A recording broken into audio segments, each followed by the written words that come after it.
starting and finishing. Not today, we'll be finishing it tomorrow definitely. Post independence history. थोड़ा सा topic ही ऐसा है कि डायरेक्ट क्वेश्चंस एक या दो तो मिल जाएंगे, mentioned in GS paper 1, fine, but this will help you out in understanding the other topics, क्योंकि कई ऐसे टॉपिक्स हैं जो कंटेम्प्रेरी आज के टाइम पे करंट अफेयर्स हैं, लेकिन उनका जो लिंकअप है वो कहीं ना कहीं जैसे आप कहोगे इकोनॉमिक प्लानिंग या इकोनॉमिक डेवलपमेंट, सो आप एलपीजी पढ़ते हैं, हम एलपीजी पढ़ते हैं ना, लेकिन उससे पहले हम 5 ईयर प्लान का भी डेवलपमेंट पढ़ते हैं, लेकिन eight that point of time what was the socio political condition, that will really help you out. So although ये टॉपिक अपने आप में अगर आ गए तो 2 क्वेश्चंस मैक्सिमम है, 2 क्वेश्चंस मैक्सिमम है, 3 भी आ सकते हैं, अच्छी बात है 3 आ जाए, क्योंकि it's a very precise topic, but importance relevance to other topics is much higher. Fine. So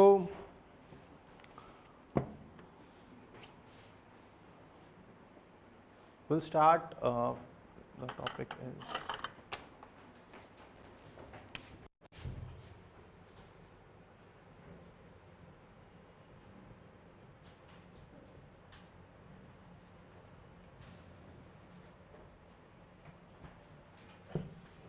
India after independence, or what exactly that is mentioned in your UPSC syllabus is post independence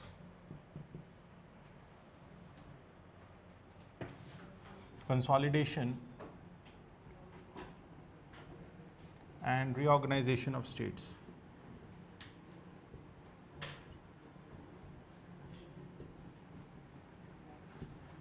This is what exactly mentioned in the topic.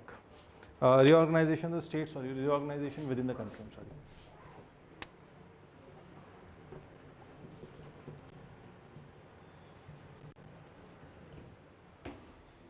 Why I'm saying that this is important, जैसे आप एक burning issue Kashmir का है, abrogation of 370, वो यहीं से उसका जो रूट है वो इसी पोस्ट इंडिपेंडेंट हिस्ट्री में मिलेगा. आप कहेंगे ट्रिपल तलाक इशू है, ट्रिपल तलाक इशू है, तो will see in 87 when Shahban will come, Rajiv Gandhi will come up in parliament and he'll try to override Supreme Court's decision. So there are certain topics which although belongs to the present time, but still they have their roots in the post-independence history.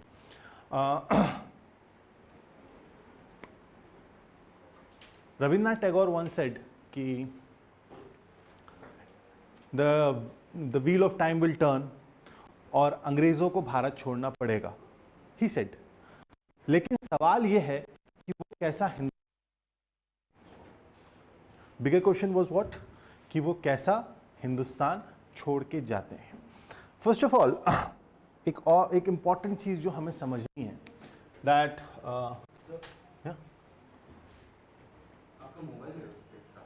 नहीं इधर है mobile,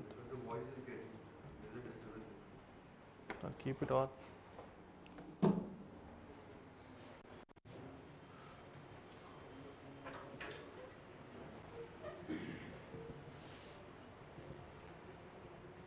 colonialism is equal to capitalism. अगर आप British history देखें, अगर हम British history देखें या मॉडर्न हिस्ट्री जिसे हम आमतौर पे कहते हैं वो देखें, तो वहाँ पे हम ये देखेंगे कि the Britishers came trading, they colonised India and their whole sole target was capitalism. वो कैपिटलिज्म वाइड स्प्रेड था. Before understanding the post independence history हमें ये समझना ज़रूरी है कि what was India on the eve of independence. Can anyone tell me क्या condition, आप लोगों को क्या लगता है कि इकोनॉमिकली या सोशली या पॉलिटिकली क्या कंडीशन थी इंडिया की on the eve of independence?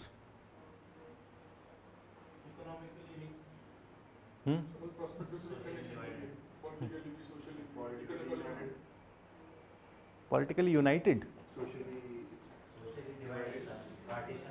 Partition, okay, और कुछ इस तरफ? हाँ, प्रिंसली स्टेट्स का एक प्रॉब्लम था. और देखो, अगर आप 1900 से पहले, अगर आप इकोनॉमी की अगर हम बात करते हैं, अगर हम 1900 से पहले का ट्रेडिंग पैटर्न देखते हैं, ट्रेंड देखते हैं, तो वहाँ पे टी, जूट और कॉटन मेजर प्रोडक्ट्स थे जो इंडिया से ट्रेड हो रहे थे। 1900 के बाद और रादर 1930 के बाद it was cement, sugar and paper. Cement, sugar and paper. क्या क्या क्या आइडेंटिफिकेशन मिल रहा है इससे? Yes, very good. Yes. India was turning into an industrial country. India was turning into an industrialized country. पहले क्या हो रहा था? 1900 से पहले टी था, टी लीव्स थी, जूट था, कॉटन था, तो ये चीज़ें क्या थी? We can call it was from the primary sector. We can call it was from the primary sector. I'm audible? But as Britishers introduced industrialization in India, the major trading products from India shifted to paper, sugar, cement. Cement was also there. But there was one problem, that capital good manufacturing was absent from India.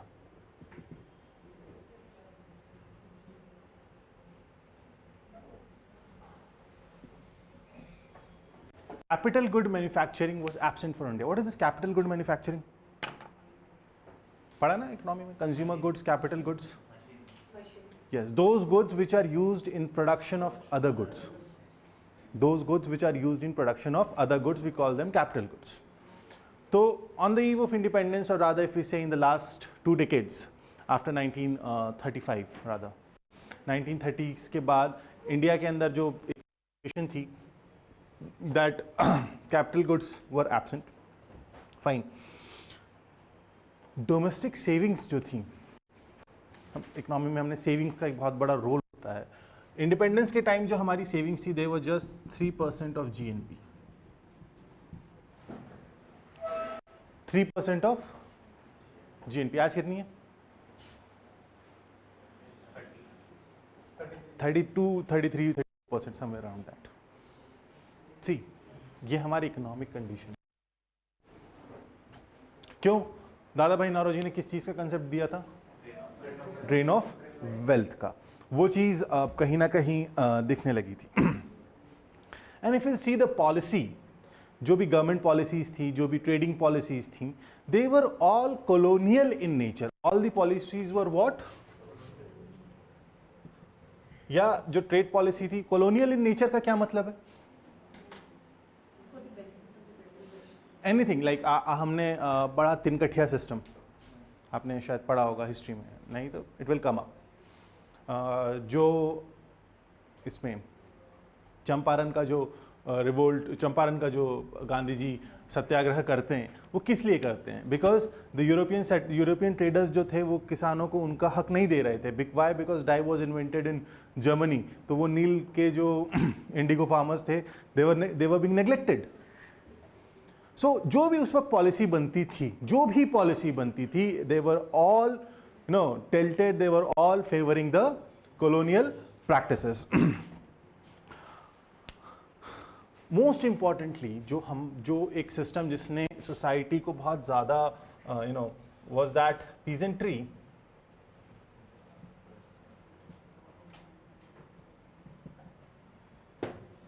Peasantry was heavily taxed. You have to understand this. Why? Zamindari system. Yes, the feudal mindset that India had at that point, and British were so smart. देखो, अगर आप ancient India देखें, तो ancient India में एक class division होता है, वर्ना system होता है, जो सोसाइटी ब्रॉडली डिवाइडेड थी, है ना? That your profession is decided by your birth. This was what varna system was all about, that आपका जो प्रोफेशन है, it is decided by your birth. हमारी सोसाइटी वो थी. फिर ब्रिटिशर्स आते हैं. Even when Muslim rulers came, Mughals came, उन्होंने इस चीज़ को कभी भी टच नहीं किया. You will never see कि सिर्फ अकबर का एक फरमान था कि अगर किसी चाइल्ड विडो को सती करना है, तो the permission has to be taken from a concern officer. This was the only where few points जहाँ पे रिलीजियस या सोसाइटल इंटरफेरेंस था, मुगल्स का। लेकिन अगर आप देखेंगे ब्रिटिशर्स ने आके सबसे पहले सोसाइटल इंटरफेरेंस दिखाया। हाउ? पहले हमारी सोसाइटी डिवाइडेड थी ब्राह्मण, क्षत्रिय, वैश्य, शूद्र में, ठीक है, हिंदू मुसलमान का इतना कोई रोल नहीं था, never. After that they brought zamindari system. What they brought? They brought zamindari system, the permanent settlement. उसने क्या किया? उसने एक नई क्लास जनरेट की सोसाइटी के अंदर। उसने क्या किया? एक नई क्लास जनरेट की सोसाइटी के अंदर। अमीर जमींदार जो कि रूल कर रहा था, और गरीब पीजेंट, किसान जो एक्सप्लॉइट हो रहा था। Getting my point? Permanent settlement से हुआ। फिर आता है Macaulay's declaration, education in English medium. फिर एक और नई क्लास डिवाइड हुई हमारी सोसाइटी में, अंग्रेजी बोलने वाला, अंग्रेजी नहीं बोलने वाला, पढ़ा लिखा, अनपढ़। और इसका इम्पैक्ट ये हुआ कि आज़ादी के वक्त जो इंटेलिजेंसिया थी, जो ब्यूरोक्रेसी थी, because bureaucracy is always important, you all want to be a bureaucrat and you know the importance of bureaucracy society. लेकिन तब जो ब्यूरोक्रेसी या हमारे आम लोगों के हाथ में नहीं थी। जो उस वक्त का एलीट क्लास था, वो ही ब्यूरोक्रेसी के अंदर था। मतलब हम ये कह सकते हैं कि the intelligentsia was minority and illiterate people were majority. और the eve of independence, on the eve of independence जो मेजॉरिटी थी वो क्या थे? इलिटरेट थे। What was the level of literacy at that point of time?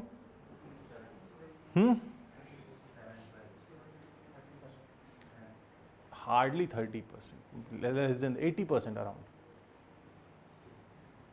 Division आ रहा है सोसाइटी का फर्दर। जो एक हमारा सोशल फैब्रिक था, कंट्री का, India as a culture, India as a civilisation, that was getting disturbed. Fine. Next, zamindari की अगर बात करें, peasantry was heavily taxed, no doubt. और उस वक्त कंट्री के लैंड होल्डिंग का 70% was with zamindars. I can understand. हमारा जितना कल्टिवेबल लैंड था, हमारा जितना एग्रीकल्चर लैंड था, उस पूरे लैंड का 70% ओनरशिप जमींदारों के पास थी। Now you understand what could have been the situation. Fine. Apart from that, even today we are facing this problem is uneconomic fragmentation of land. What we are facing? वो तब था। Uneconomic fragmentation of land मतलब होता है नहीं होता क्या ना, जैसे like first generation is having 100 acres of land. Then उस टाइम तो वो नहीं था ना कि दो न्यूक्लियर फैमिली का कंसेप्ट नहीं था। There used to be like 10-12 children. So वो क्या होता है, वो 100 एकड़ उसमें बढ़ गया। फिर वो, तो ये जो फ्रैगमेंटेशन होता है लैंड का, आज भी हम इस प्रॉब्लम को फेस करते हैं। जैसे जैसे जनरेशन आगे बढ़ जाती है, लैंड फ्रैगमेंटेड होते जाता है। तो जो हमें कैपिटल इंटेंसिव एग्रीकल्चर यूज चाहिए, जहाँ पे where we can use huge machinery, it is not applicable when the land is too much fragmented.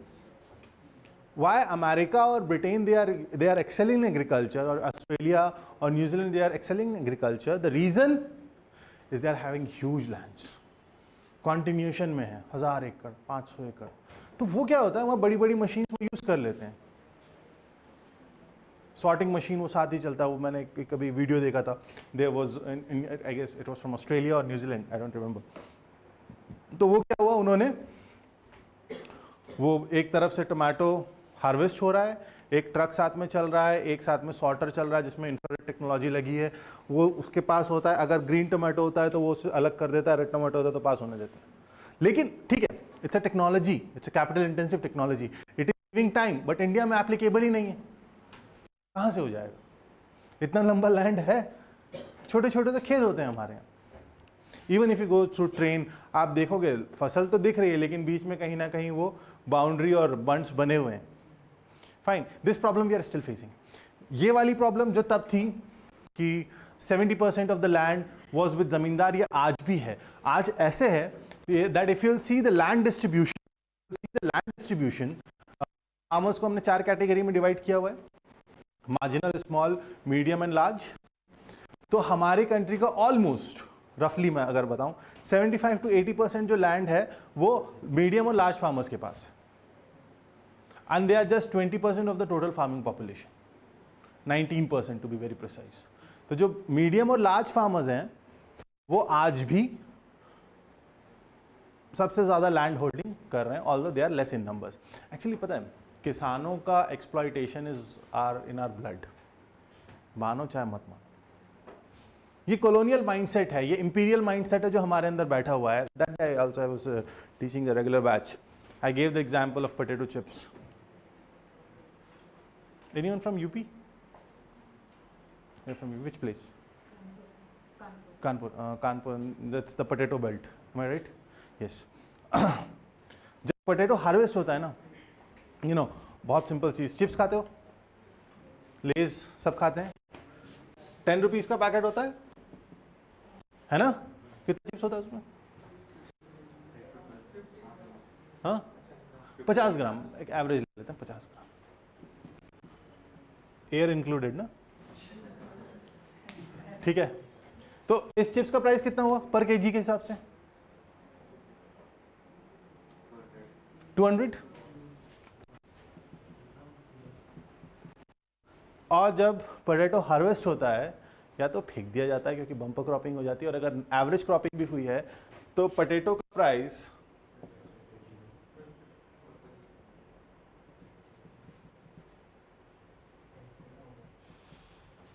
इससे ज्यादा नहीं होता.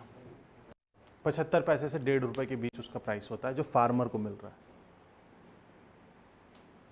एंड सी, वही चीज इंडस्ट्रियलाइजेशन हुआ, कैपिटलिज्म का जो एक कंसेप्ट फीड होता है, एंड दैट बिकम्स व्हाट, 200 पर केजी. प्रॉब्लम इस 200 पर केजी से नहीं है. प्रॉब्लम ये है कि अगर ये इसका एंड प्रोडक्ट 200 पर केजी है तो उसका बेनिफिट फार्मर तक परकोलेट नहीं हो रहा है. प्रॉब्लम ये है. ओके ना, कोई भी चीज़ का वैल्यू एडिशन तो होगा, ट्रांसपोर्टेशन कॉस्ट सब कुछ है, सब चीज़ वैलिड है, लेकिन बात ये है कि अगर ये 200 पर केजी बिकता है ना, इसका जो एक बेनिफिट है नीचे तक परकोलेट नहीं हो रहा, मिडिलमैन खा जा रहा है, वो कैपिटलिस्ट खा रहा है, वो इंडस्ट्रियलिस्ट खा रहा है, फार्मर तक उसको नहीं मिल रहा. इसलिए Indian farmer is always in distress. Indian farmer is always in distress. You also like this. You know, मैं तो खैर I try to avoid such stuff. Mall में जाके कोई सब्जी खरीदने में बार्गेन नहीं करेगा. किसान को देखोगे तो बार्गेनिंग शुरू कर देते हो. करते हो ना, सबने किया है, किया नहीं किया है. कहाँ से, क्यों? क्योंकि ये एक इंपीरियल माइंडसेट बना हुआ है that the farmer is meant to be exploited. Zamindar भी तो वही कर रहे थे. फाइन.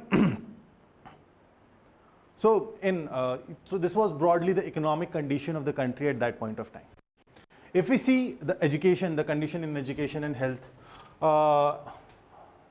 इंडिपेंडेंस के टाइम पे हमारे यहाँ सिर्फ 7 इंजीनियरिंग कॉलेज थे पूरे कंट्री में और 10 मेडिकल कॉलेज थे in 1947. How much? 7 engineering college and 10 medical colleges. This was the condition of education.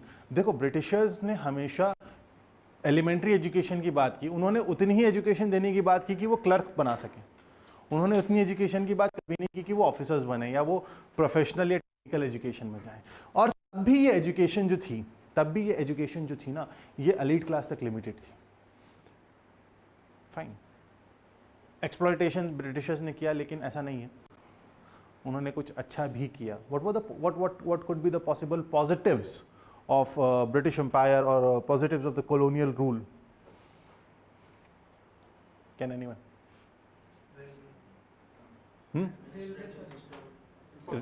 Infrastructure, railways.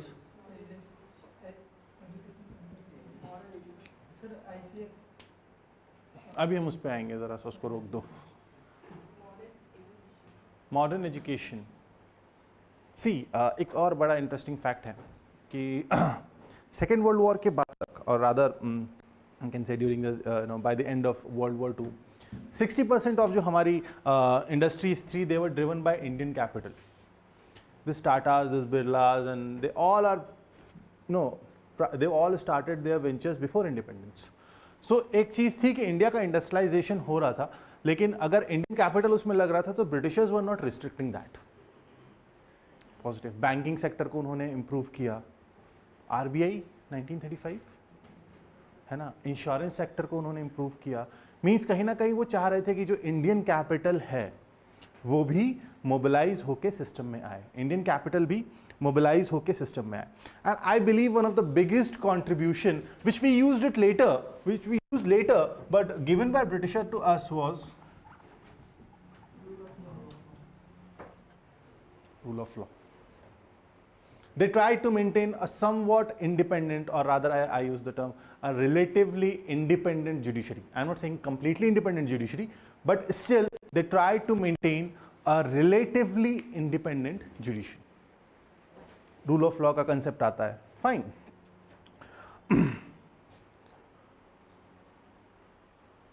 अब सवाल उठता है, ये तो ब्रिटिशर्स, ये हमने एक चीज पढ़ी, ये जो चीज देखी ये हुई ब्रिटिशर्स पॉइंट ऑफ व्यू से.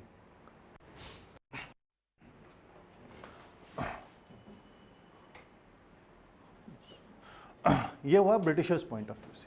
सवाल ये था जो रविन्द्रनाथ टैगोर का सवाल था कि ये तो तय है कि ब्रिटिशर्स जाएंगे, आज नहीं जाएंगे कभी तो जाएंगे, लेकिन सवाल ये है कि वो कैसा हिंदुस्तान छोड़ के जाएंगे. वो एक बॉडी छोड़ के गए हमारे लिए, लेकिन जो हमारा नेशनल मूवमेंट था, जो हमारा फ्रीडम स्ट्रगल था, वो उस बॉडी का सोल बनेगा अब आफ्टर इंडिपेंडेंस. ब्रिटिशर्स, आपको इस चीज को अप्रिशिएट करना पड़ेगा, ब्रिटिशर्स ऐसे छोड़ के नहीं चलेगा कि अब हम जा रहे हैं. उन्होंने कहा नहीं, we will properly do the transfer of power. किसको? The constituent assembly.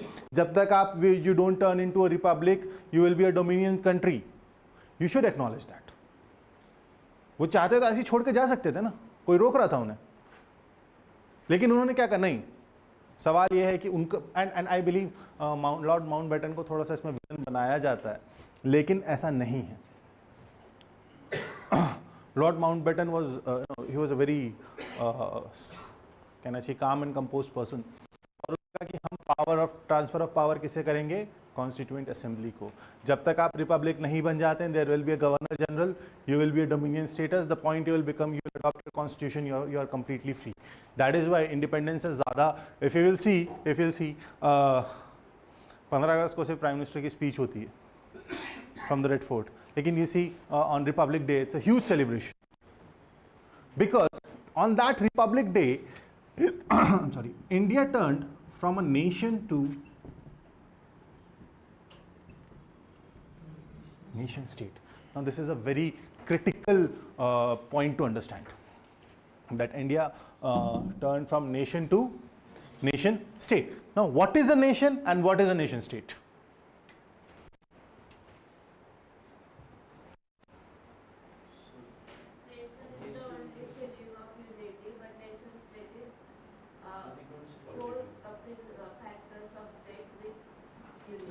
Okay,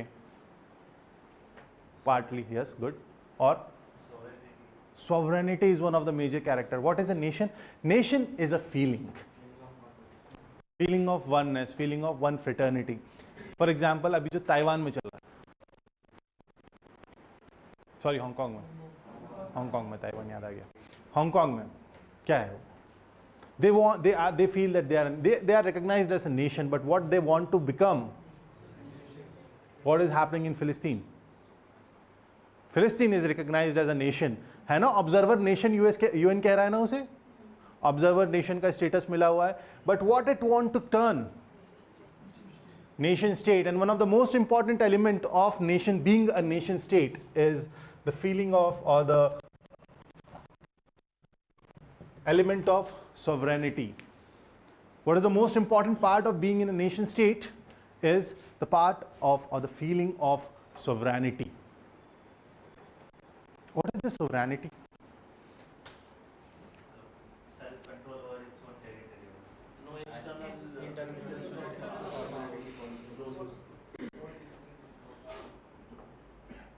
थोड़ा सा और, थोड़ा ब्यूरोक्रेटिक डिप्लोमेटिक डेफिनेशन दो यार.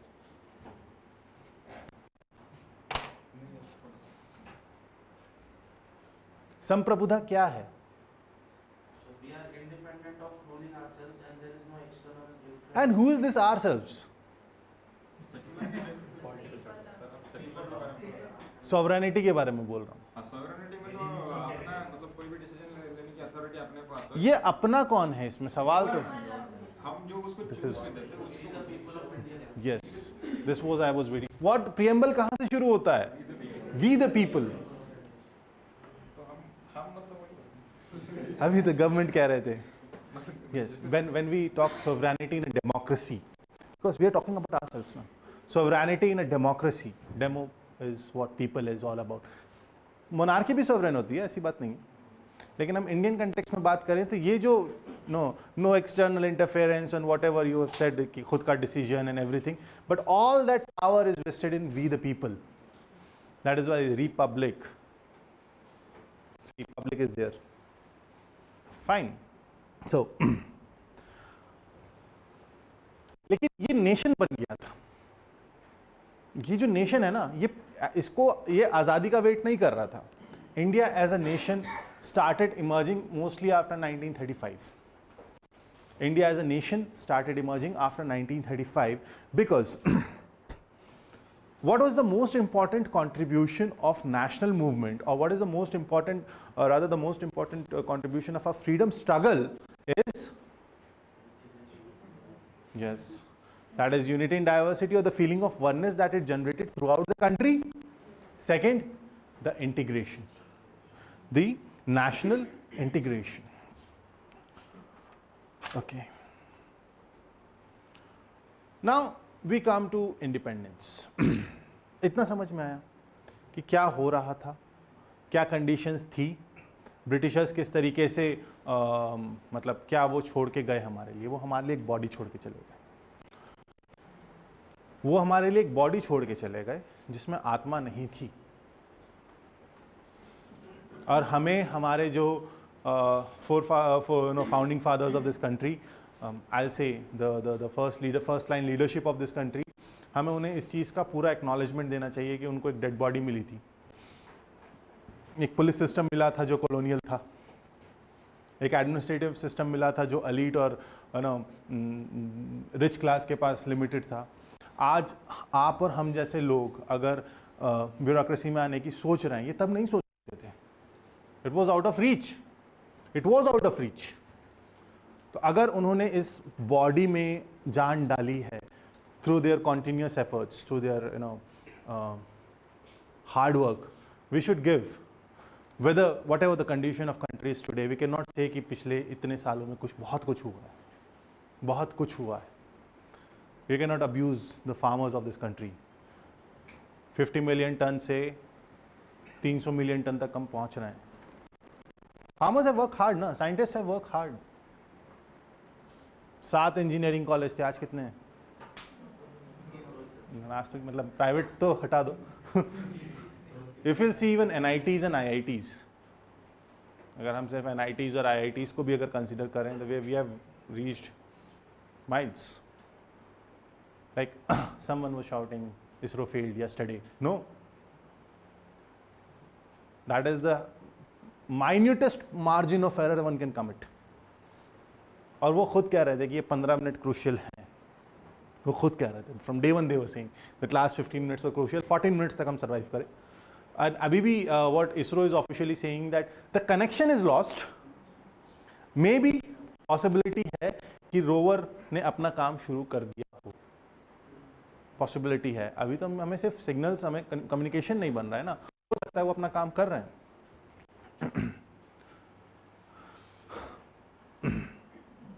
So यहाँ से ही we should acknowledge, और यहीं से एक फीलिंग आती है, and the feeling of, and which is very burning topic in contemporary India. That's what I'm saying ना. और एक और चीज़ याद रखना, पॉलिटिकल पोस्ट इंडिपेंडेंस हिस्ट्री पढ़ते वक्त थोड़ा सा हम कहीं हमें पॉलिटिकल अप्स एंड डाउन समझने पड़ते हैं, लेकिन ओवरऑल जो हम पोस्ट इंडिपेंडेंस हिस्ट्री पढ़ते हैं, it is more of a socio economic development of the country rather than political develop. मतलब हमें नहीं मतलब कांग्रेस कब जीती, कब हारी, कौन आया कौन गया. हाँ, मिसेस गांधी का जब टाइम आएगा, there I be telling you some of the political ups and downs. So what is this nationalism? And this was the feeling of national. See, in that body, this is the real soul. What is nationalism? मतलब आप तो newspaper और TV वाले तो भरे पड़े हैं इस टॉपिक से. What is nationalism? only the commitment towards the feeling of nation. Okay, possible, good. Patriotic nature. When why I'm not calling this patriotism? Sir एक नेशनलिज्म एक ideology Yeah, what is the idea of nationalism?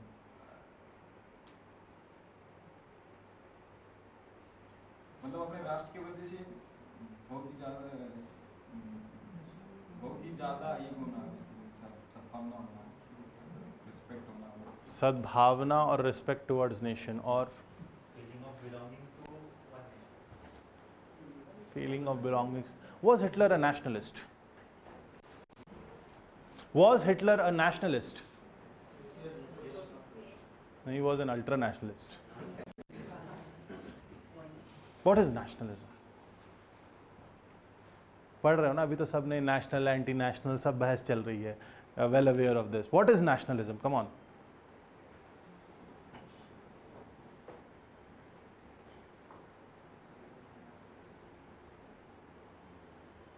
Yes. Either you speak or I'll ask. Yes, what is nationalism? Feeling of oneness, feeling of being, but no. Whenever you when you say the love for your nation, that is patriotism. When you say love for your nation, that is patriotism. But when we say nationalism, sir ये उग्र ideology है, उग्र ideology नहीं. बताओ कैसे? अच्छा. जैसे Marxism, मतलब हाँ, it's okay. जैसे मार्क्सिज्म का बोलते हैं ना, जैसे उसमें मार्क्सिज्म में उसकी अपनी आइडियोलॉजी है, तो इसी तरह से एक नेशन है ना, उसकी अपनी, मतलब जेपीसी की डेफिनेशन है, ये अपनी उसकी आइडियोलॉजी है कि इसी हिसाब से चला, ये मतलब ये सही है, ये किसी और की डेफिनेशन नहीं. तुम्हारा कंसेप्ट क्या है नेशनलिज्म? वही मैं तो मेरा वो कंसेप्ट तो ये है ना, नेशनलिज्म एक आइडियोलॉजी है. इसको नेशनलिज्म का मतलब होता है कि देश के लिए मेरे को मतलब यही सही है, नेशनल ये एक प्रकार का मतलब it may be defined by someone. I don't agree on that. For me, if you'll say my definition of nationalism is when it comes between national interest and personal interest, national interest overrides.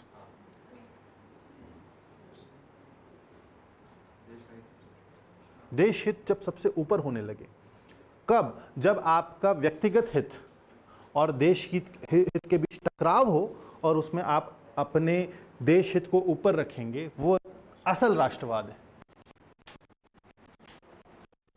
देश हित को इसलिए propagate ना करें क्योंकि उससे आपका personal interest fulfil हो रहा है. That is not the correct mean. Nationalism means when like बहुत सिंपल सी चीज है. You are following traffic rules even though you don't like to wear helmet, but you are wearing that. Why? Where you are stopping at red light even if you are getting late by 2 minutes. This is the real nationalism, real ideal definition, what I feel. अब उसका एक उसको ultra, what you are saying is ना ultra nationalism, कि जब उसके आगे कुछ दिखाई ही ना दे. You're getting the difference? जब उसके आगे कुछ, जो एक डेफिनेशन प्रोपगेट की जाती है, आज के टाइम पर प्रोपगेट की जा रही है, कि उसके आगे कुछ दिखाई ना दे. अब सवाल उठता है कि इंडिपेंडेंस के टाइम भी तो नेशनलिज्म था, बगैर उसके कैसे होता? तो ये नेशनलिज्म क्यों था? ये नेशनलिज्म इसलिए नहीं था कि कॉलोनियल एट्रॉसिटी थी. ये नेशनलिज्म इसलिए था कि जो हमारे लीडर्स थे, हमारे जो फ्रीडम फाइटर्स थे, जो हमारे उस वक्त के पॉलिटिकल लीडर्स थे, they took the idea of India to every nook and corner of this country. The feeling of nationalism at that point was not because of colonial atrocity. It was because from Kashmir to Kanyakumari, everyone, Gandhi ji traveled, Nehru was there. In South, you see Sitaramaiah was there, Sardar Patel was there. They took the very idea of India to every corner. They ensure that the masses are attached to this. And masses said, yes, you are right. This idea of India. And that is why the nationalism, at that point of time, we were successful in fighting the, the evils. You're getting the difference? Now, एक बहुत मतलब एक इस nationalism के बीच भी एक ultra nationalism चल रहा था. और वो अल्ट्रा नेशनलिज्म कौन चला रहे थे?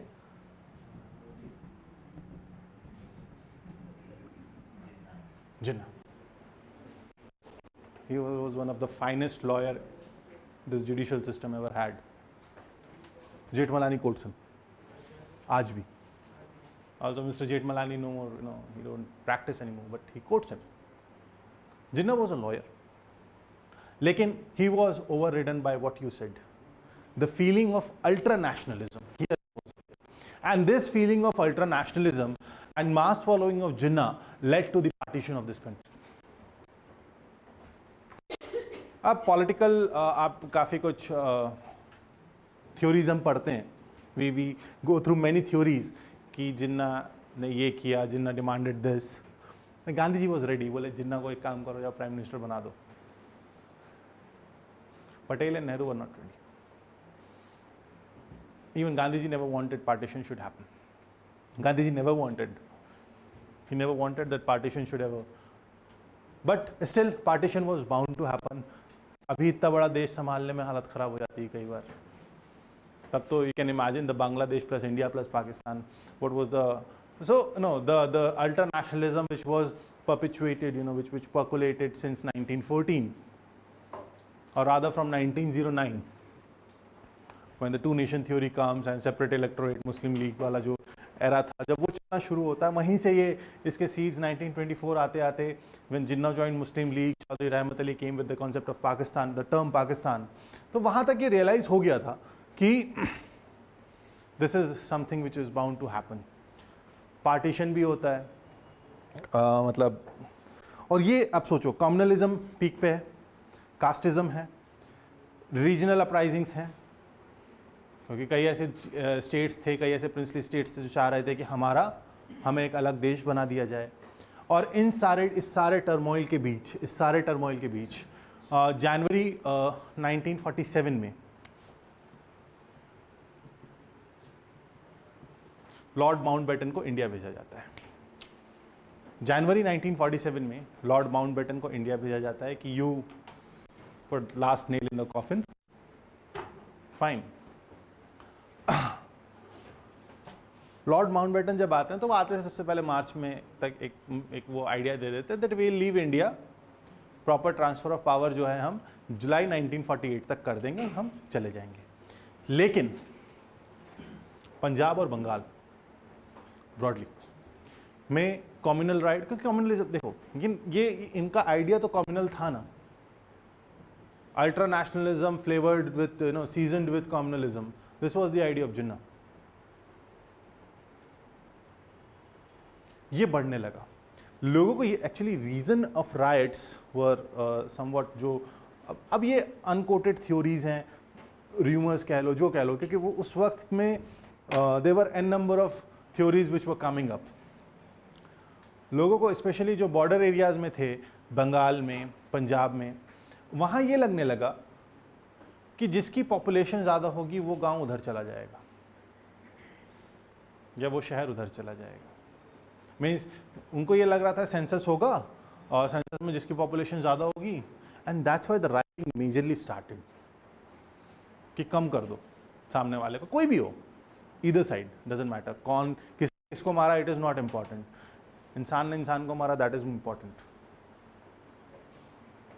तो उनको ये लगने लगा कि हम सामने वाली पार्टी को जितना कम कर देंगे हम तरफ, चाहे इंडिया में चाहे पाकिस्तान में. और ये summers of 1947 were one of मतलब वर्ल्ड हिस्ट्री में उसको डिफाइन करने. More than 1 million people died, more than 5 million people displaced, millions missing, जो ना डिस्प्लेसमेंट की कैटेगरी में आ रहे थे, जो ना किल्ड की कैटेगरी में आ रहे थे, उनका कुछ पता ही नहीं. It is the largest displacement of, it is the largest political displacement of population ever. जून में Mountbatten was very much clear, जून तक आते आते, कि अब ये नहीं चल पाएगा. We have to do something. So on 3 June 1947 Mountbatten जो है वो दिल्ली में ऑल इंडिया रेडियो के ब्रॉडकास्ट सेंटर पर जाते हैं. उनके साथ सरदार बलदेव सिंह होते हैं जो सिख को रिप्रेजेंट कर रहे होते हैं, क्योंकि पंजाब में राइट्स चल रहे थे. जिन्ना होते हैं जो मुस्लिम्स रिप्रेजेंटेशन करते हैं. और नेहरू होते हैं जो हिंदुस्तान को रिप्रेजेंट कर रहे होते हैं. Again I use the word Hindustan, I have not said, because Nehru का आइडिया या कांग्रेस का idea was different. They were not demanding a country which is a completely a Hindu nation. They never had this ideology. They wanted, ठीक है, Pakistan is a Muslim state, but even Pakistan, जो जिन्ना ने initially कहा था कि Pakistan will be a secular state. This was what Jinnah said initially. Later on, जब पाकिस्तान बनता है, उसके बाद वो as a republic, जब उनको 1956 तक वो अपना constitution बना पाते हैं, तब तक आते आते what changes happened, what did not, Pakistan became Islamic state. जिन्ना की speech है that आप when he affirms the Hindus and the Sikhs and the other Christians कि आपको you will be having equal rights of prayers and propagation and religion, he himself said. लेकिन जब तक उनका constitution बनता, what changes happened, what not, Pakistan became Islamic state. So 3rd June 1947 the famous Mountbatten plan basis पे Indian Independence act 1947 बना. उसमें उन्होंने ये कहा कि हम 15 अगस्त को ट्रांसफ़र ऑफ पावर कर देंगे और 2 नए डोमिनियन कंट्रीज़ बनेंगे. That one will be India comprising of all the British provinces of this side, one will be Pakistan comprising of Punjab, West Punjab, Sindh, Balochistan, NWFP and East Bengal. Now this was critical. About princely states, he said that those princely states who want to remain with India, they can go with India. Those princely states who want to go with Pakistan, they can go with Pakistan, and those who want to remain free, they will remain free, but there will be a lapse of paramountcy. But there will be a lapse of paramountcy. हुआ क्या था, जो राजे रजवाड़े, जो British empire का, जैसे subsidy alliance याद है, क्या था सब्सिडी अलायंस में, वो सरेंडर कर रहे थे और ब्रिटिशर्स ने कहा था कि आप ये सब्सिडी अलायंस साइन कर लो and we will be your friend, we will never attack you, but you have to accept the paramountcy. So उन्होंने कहा कि जैसे ये ट्रांसफर ऑफ पावर होगा, there will be a lapse of paramountcy, मतलब अब जो ब्रिटिश रॉयल फैमिली से या ब्रिटिश मोनार्क से जो आपको प्रोटेक्शन मिल रहा था, अब वो मिलना बंद हो जाएगा. तो you have to decide your own fate. Same thing happened, you know, same thing happened and a new country was formed, India. अब एक नया देश बना. उस नए देश के आगे चैलेंजेस थे, प्रॉब्लम्स थी. क्या क्या प्रॉब्लम थी? सबसे पहला कम्युनलिज्म, सबसे बड़ी प्रॉब्लम जो उस वक्त हम फेस कर रहे थे. उसके अलावा कास्टिज्म था ना. कास्टिज्म नहीं होता तो पूना पैक्ट क्यों आता? Fine. Then we have poverty, illiteracy, unemployment, regionalism, everything was there. और टारगेट क्या था? सबसे बड़ा टारगेट क्या था?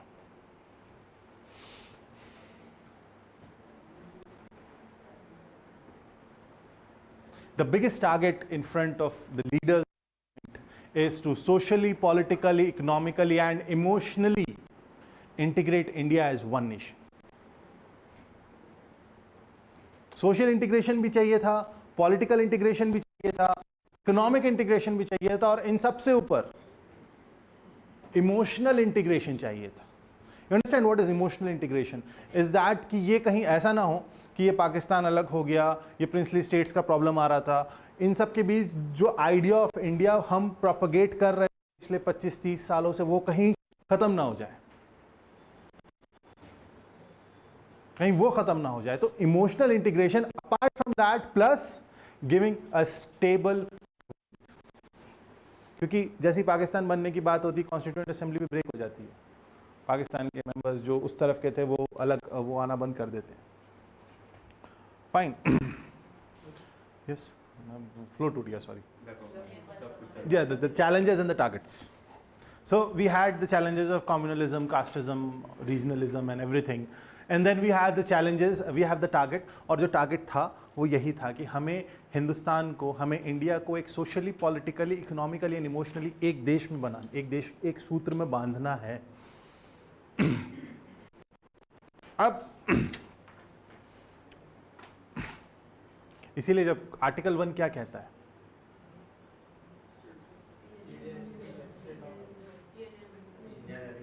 हाँ, shall be a union of states. यहीं पे आता है India that is Bharat shall be a union of states, मतलब और एक और अगर पॉलिटी के टर्म्स में बात करें, then India is a indestructible unit of destructible states. Article 3 में आता है ना, हमको थोड़ा बहुत आता है कॉन्स्टिट्यूशन, ऐसा कुछ नहीं है। So the first government forms and Pandit Jawaharlal Nehru becomes the Prime Minister of India. अब अगर आप नेहरूवियन आइडियोलॉजी देखें, which is we are focused at, अगर हम नेहरूवियन आइडियोलॉजी देखें तो नेहरू की आइडियोलॉजी थी इट वाज, देखो हम कैपिटलिज्म की तरफ नहीं जा रहे थे। अगर आप उस दौर में वर्ल्ड सिनेरियो देखें तो आफ्टर सेकेंड, पहले world was unipolar, Europe that too concentrated towards Britain. But after Second World War, what happened? The world became bipolar. Bipolar means a communist Russia or a socialist Soviet Union and capitalist USA. So we had the socialist Soviet and the capitalist USA. हम capitalism की तरफ नहीं जा रहे थे क्योंकि this capitalism was this was आप ये कह लो या तो colonialism is a byproduct of capitalism और vice versa, it's the same thing. Fine, तो हम एक ऐसे स्टेज में थे नेहरू के पास, और हम रशिया की तरफ भी नहीं एकदम से जा सकते थे। Nehru was a socialist by ideology, Nehru was a socialism, लेकिन सोशलिज्म कहता क्या है? What is socialism? Equal distribution of wealth. What socialism says? Equal distribution of wealth. लेकिन अब नेहरू ने कहा प्रॉब्लम यह है कि मेरे पास तो वेल्थ है ही नहीं। What India's concept of socialism was that point कि if we don't have wealth, then equal distribution of poverty. हमारे पास तो वेल्थ थी नहीं तो डिस्ट्रीब्यूट क्या करते? लेकिन socialism was somewhat Nehru thought कि हम उसे इक्वालिटी की तरफ लेके जाएंगे, इसलिए एक टारगेट इकोनॉमिक इंटीग्रेशन था। लेकिन उस टाइम पे एक प्रॉब्लम और आई, which was because of Mountbatten plan, that the unity of India was fragile. Unity of India was fragile. 3 जून को माउंटबेटन प्लान आता है, वो बताता है कि हमको आना है, एंड ऑन 4th जून वो सारे प्रिंसली स्टेट्स को बताते हैं और instrument of accession, lapse of paramountcy. 11th जून को 1947 को त्रावणकोर अपने आप को इंडिपेंडेंट कंट्री डिक्लेयर कर देता है। त्रावणकोर अपने आप को एक इंडिपेंडेंट कंट्री डिक्लेयर कर देता है क्योंकि he said that the paramountcy has lost, we are neither going with India nor with Pakistan and we are, क्योंकि Travancore was a princely state, और उसके 2 दिन बाद, I guess 2 दिन, हाँ, नेक्स्ट डे ओनली हैदराबाद अपने आप को इंडिपेंडेंट कंट्री डिक्लेयर कर देता है। लेकिन क्योंकि ये मेनलैंड इंडिया में थे, सदर्न स्टेट्स थे, ये इतना बड़ा प्रॉब्लम नहीं थे। इसी तरीके के अगर आप देखें तो उस दौर में अराउंड 565 प्रिंसली स्टेट्स थे, छोटे बड़े मिला के। कितने राजे रजवाड़े थे? 565। अब सवाल ये था 562, 563। अब क्वेश्चन ये था कि 15 अगस्त 1947 को 2 नए देश बनेंगे या 565 नए देश बनेंगे? द बिगर क्वेश्चन वॉज, क्योंकि this is what Mountbatten plan said, कि उस दिन क्या, क्योंकि उन्होंने कहा ना, those who want to remain free they can declare themselves independent, यही तो कहा। तो उस दिन या तो 2 कंट्री बनेगी या 550, 560, 565 कंट्रीज बनेगी। And here the secretary of Mountbatten, he was a bureaucrat, later he was inducted in the ministry, VP Menon. उनका बहुत बड़ा रोल रहा इंटीग्रेशन में। ऑल्दो वो एक पॉइंट पे उनको लगा कि ये देश बिखर रहा है, because as I said the unity was fragile, unity was fragile. उनको एक पॉइंट पे he was hopeless, he went to Sardar Patel and said कि I am resigning because what we have dreamed of it is not turning into that. हमने जो सोचा था हम वैसा भारत नहीं बना पा रहे हैं, he was totally hopeless. Then Sardar Patel said no, you can not जब सही वक्त आया है देश सेवा करने का, आप भाग रहे हैं. He somehow motivated VP Menon, और what we say, this ये जो देश का इस सरदार पटेल को ये टारगेट मिलता है, एंड इस secretary was VP Menon. Sardar Patel सारे स्टेट्स को पहले तो कोशिश करते हैं परसू करने की, फिर जब कोई समझ में नहीं आता है तो वो एक ऑल इंडिया रेडियो पे जाते हैं, वो बहुत एक साफ चीज़ कहते हैं, बोले ठीक है आप इंडिपेंडेंट रहना चाहते हैं, इंडिपेंडेंट रहिए, लेकिन कुछ भी नहीं मिलेगा. We will not responsible for any of your good और बैड. या कोई भी प्रॉब्लम होगा हम नहीं आएंगे, हम बचाएंगे नहीं. और बाकी you are answerable to your people. जो छोटे मोटे प्रिंसली स्टेट्स थे वो तो मान गए. उन्होंने कहा जिसको भी आना है 15 अगस्त से पहले आपको आना पड़ेगा. एंड बाय 11th और 12th August, majority of princely states signed instrument of accession. Majority signed. Problem आई चार जगह प्रॉब्लम आई. हैदराबाद ट्रावनकोर मान गया था, जूनागढ़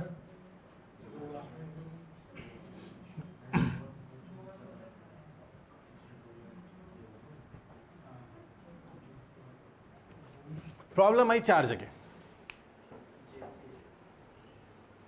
हैदराबाद, जूनागढ़, जोधपुर और जम्मू एंड कश्मीर. बाकी आसाम में सिलहट वगैरह में रेफरेंडम वगैरह हो रहा था.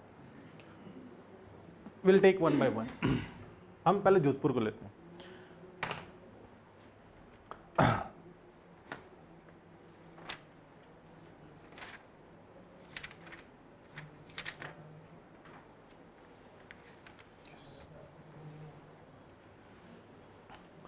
ये प्रॉब्लम भी, मतलब जोधपुर की प्रॉब्लम भी अगस्त आते आते तक सॉल्व हो गई थी. It was they Jodhpur also sign, but वहाँ प्रॉब्लम थी दूसरी.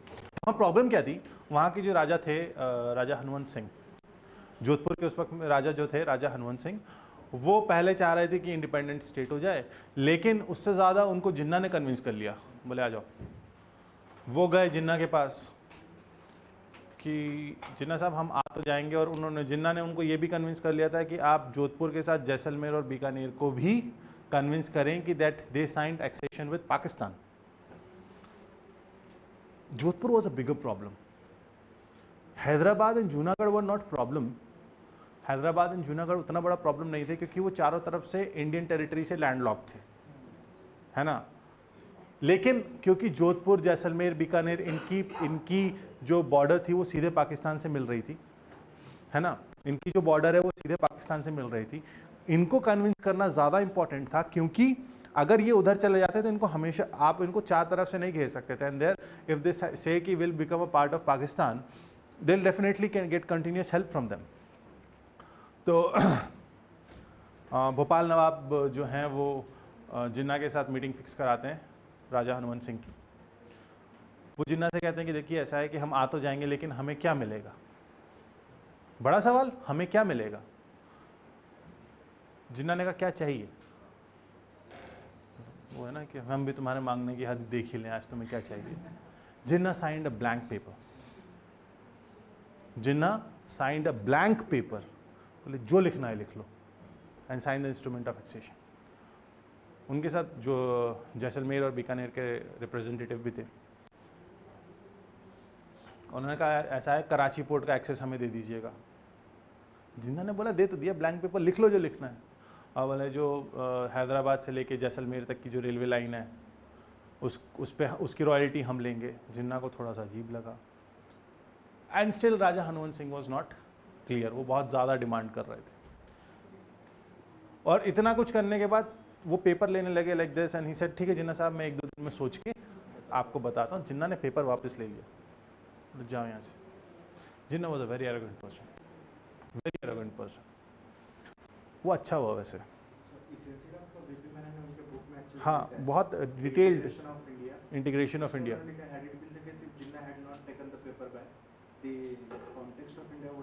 would have been completely different. VP Menon wrote a book, The Integration of India, and this incident is very मतलब in detailed mention, and that is true. जिन्ना ने paper वापस लिया, बोले वापस दो, इधर लाओ, और वो नहीं होता तो कहानी कुछ और होती, हम कुछ और ही हिस्ट्री पढ़ रहे होते। खैर, उसके बाद VP Menon anyhow establishes connection with Hanwant Singh और कहते हैं कि सरदार पटेल आपसे मिलने को बुला रहे हैं। सरदार पटेल ने पूछा, तुम जिन्ना से मिलने गए थे? He said नहीं, and he was talking in very polite manner. He was greeting him as His Highness. Sardar Patel अपने तरीके से कन्विंस करते हैं, और वो अभी भी राजा हनुवंत सिंह जो हैं वो ही वॉज लाइक कि माना नहीं माना, मतलब ही वॉज नॉट श्योर। अब सरदार पटेल का भी एक लिमिट था ना, एंड सरदार पटेल जैसी एक पॉइंट आता है और सरदार पटेल कहते हैं देखो हनुवंत, अभी हिज हाइनेस कह रहे थे। Now immediately he changed that narrative, immediately he changed the notion. He said, देखो Hanwant, your father was a very good friend of mine, और अगर तुम ठीक से नहीं चलोगे तो I will become your fatherly figure। खुली धमकी थी। प्रॉब्लम था ना, जैसलमेर और जोधपुर को इंटीग्रेट करना ज़रूरी था क्योंकि it was having direct border with Pakistan, और it was a huge state. Area wise Jodhpur was very big. Hanwant Singh को समझ में आ गया, और आई गेस 11 या 12 अगस्त तक आते आते उन्होंने भी इंस्ट्रूमेंट ऑफ एक्सेशन साइन कर दिया। अब बचती है प्रॉब्लम 3 जगह। तो ये जोधपुर गया, हैदराबाद एंड जूनागढ़। मतलब जूनागढ़ तो बहुत इजीली, वो एक्चुअली जो कश्मीर में था उसका अपोजिट जूनागढ़ में था। जूनागढ़ में या there was a Hindu majority and this ruler was Muslim. उन्होंने कहा हम पाकिस्तान के साथ जाएंगे, पॉसिबल नहीं था ना। The southern peninsular part of Gujarat, it said कि हम पाकिस्तान के साथ जाएंगे। थोड़ी देर समझ में आया, मिलिट्री एक्शन होता है, वो भाग जाते हैं, वो खुद अकेले पाकिस्तान चले जाते हैं, and Junagadh was integrated. Hyderabad was a huge and a rich state where the population was supporting Nizam. There was a difference. आप अगर हैदराबाद को लें तो Hyderabad was a big state, almost 80% of the Deccan Peninsula, 75 to 80% of the Deccan Peninsula. वहाँ निज़ाम का rule था, निज़ाम को popular support भी था, और Nizam was rich. Nizam was rich, आप इसको डिनाई नहीं कर सकते। और जब उन्हें लगा कि ये हमें एक एज ए इंडिपेंडेंट कंट्री मतलब हम एक्सपैंड करेंगे, 12 जून को उन्होंने कह दिया था कि will be an independent country, और उसके बाद से उन्होंने अपनी मिलिट्री, जो उनकी ऑर्गेनाइज्ड मिलिट्री थी, उसे भी एक्सपैंड किया, and Razakars were also there who were the unorganised militia.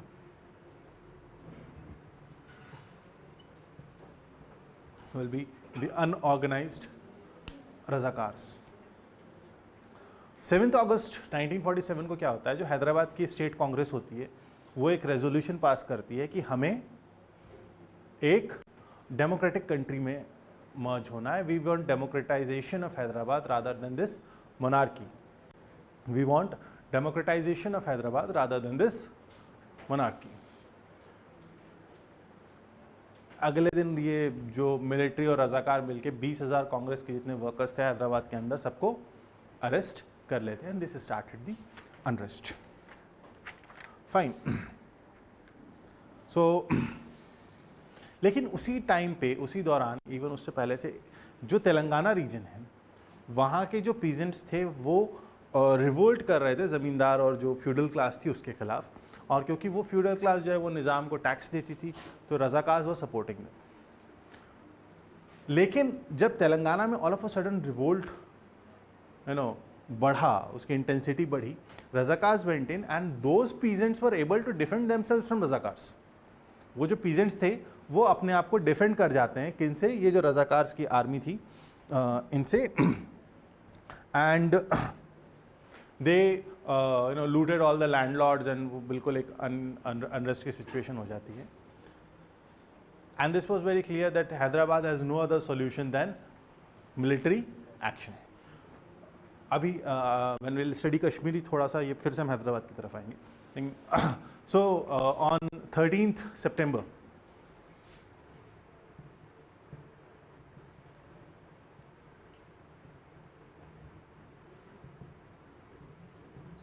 Operation polo, important है। ऑपरेशन पोलो। हैदराबाद में पुलिस एक्शन होता है, मिलिट्री एक्शन होता है, and Nizam was forced that and they surrendered and Hyderabad was integrated in India. This is in September 1948। 47 नहीं, 48। ठीक है।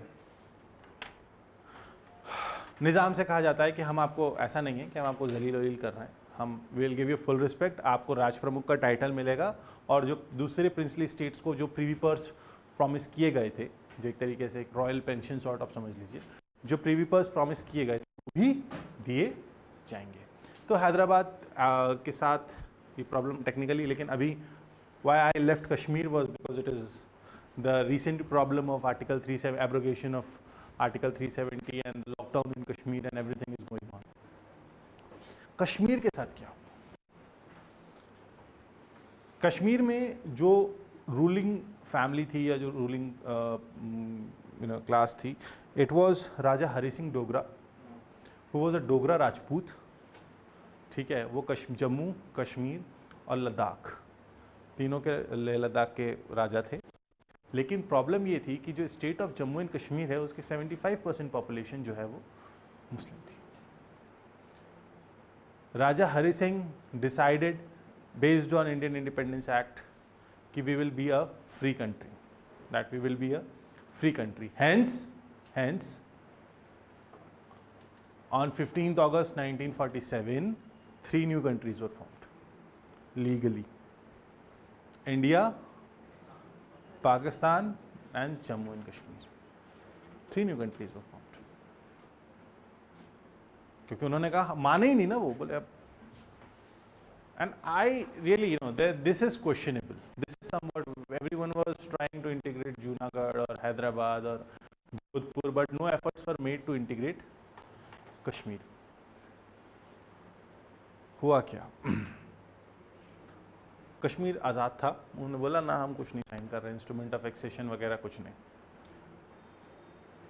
अक्टूबर 1947 में पाकिस्तान जो है वो ट्राइबल्स को इन्फिल्ट्रेट कराता है और दे अटैक कश्मीर। मतलब श्रीनगर वॉज, इतना अंदर आ गए थे कि Srinagar was about to fall. उसी दौरान एक एंटी राजा हरि सिंह वाला या एक प्रो इंडिया मूवमेंट भी चल रहा था कश्मीर के अंदर, and which was led by Sheikh Abdullah. He was pro Indian, और एक तरीके से देखा जाए तो Nehru was very much closely attached और having good terms with Sheikh Abdullah. और जब राजा हरि सिंह को लगा कि शेख अब्दुल्ला का रिवोल्ट और ज़्यादा हो रहा है, he was arrested. Sheikh Abdullah arrest होते हैं, उधर से पाकिस्तान अटैक करता है, Raja Hari Singh was clueless what to do. He sent a message to India कि help us। माउंटबेटन ने कहा किस बात की help? We cannot send an army because that is your internal matter। आपने कहा आप फ्री रहोगे। सरदार पटेल ने पहले ही बोल दिया था कि कुछ भी होगा हम जिम्मेदार नहीं हैं।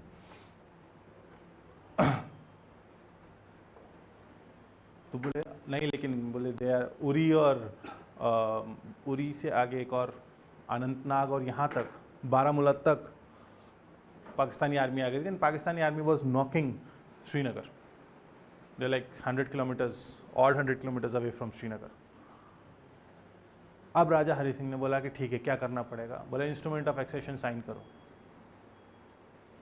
And Raja Hari Singh sign instrument of accession, Kashmir became part of India, और इंडियन आर्मी मार्च इन करती है, श्रीनगर लिबरेट कराती है। कराते कराते प्रॉब्लम बहुत ज़्यादा बढ़ जाती है। उसमें एक्चुअली ये कहा गया था कि जब ये प्रॉब्लम सॉल्व हो जाएगा, टेम्पररी प्रोविजंस दिए जाएंगे, प्लेबिसाइट होगा, उसके बाद the people of Kashmir will tell कि whether they want to go with Pakistan, because there was a pro Pakistan voice also coming out of it. Sheikh Abdullah was pro Indian और राजा हरि सिंह वाला जो ग्रुप था वो कह रहा था इंडिपेंडेंट। बोले अब ये मिलिट्री प्रॉब्लम सॉल्व कर लेते हैं, फिर उसके बाद हम रेफरेंडम कराएंगे, प्लेबिसाइट कराएंगे कि कश्मीर का क्या होगा। इन द मीनवाइल ये इशू चला जाता है यूएन में, हम ही ले जाते हैं, नेहरू जी ले जाते हैं, ऐसी बात नहीं है।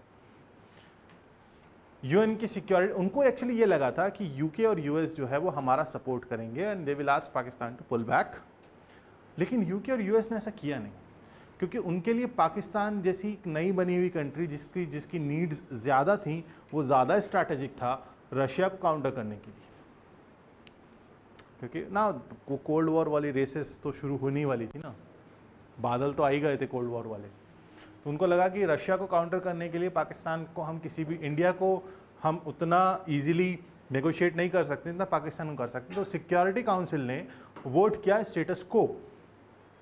So on 1 January 1949 actually this decision came, and on 1 जनवरी 1949 जो जहां है वहां बैठ गया। स्टेटस को रेस्पेक्ट होता है और उसमें ये कहा जाता है कि LOC बनती है, एंड वी हैड द पाक occupied Kashmir and Jammu and Kashmir. आधा कश्मीर वो उधर का उधर रह जाता है ना। क्वेश्चन इज, अब आप लोगों से सवाल है, कहानी तो सुना दी मैंने, सीज फायर और सारी कहानी हो गई। Why special provisions were given to Kashmir? जैसा दूसरों के साथ एक कंप्लीट मर्जर इंस्ट्रूमेंट था या इंस्ट्रूमेंट ऑफ एक्सेशन था, कश्मीर के साथ ऐसा क्यों नहीं था? उन्होंने कहा कि सिर्फ तीन डिपार्टमेंट छोड़ के उनको सारी ऑटोनॉमी मिली, उनकी एक सेपरेट फ्लैग था, उनका एक सेपरेट कॉन्स्टिट्यूशन था, सब कुछ था। कश्मीर के साथ ऐसा क्यों किया गया?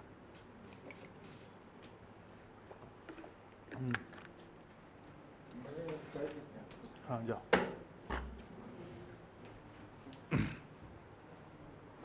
Yes, close relation between Nehru and Abdullah. और कुछ नहीं, एक सवाल उठता है ना कि जब सारे स्टेट्स को without any terms and Privi purse के बेसिस पे मर्जर किया प्रिंसली स्टेट्स का, लेकिन जब कहानी जम्मू और कश्मीर की आई वहां स्पेशल प्रोविजंस आके आर्टिकल 370 डाल दिया गया, क्यों?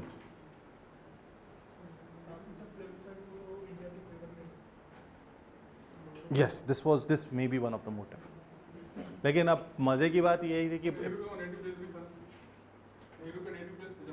हाँ, he was Kashmiri Pandit, that's true. और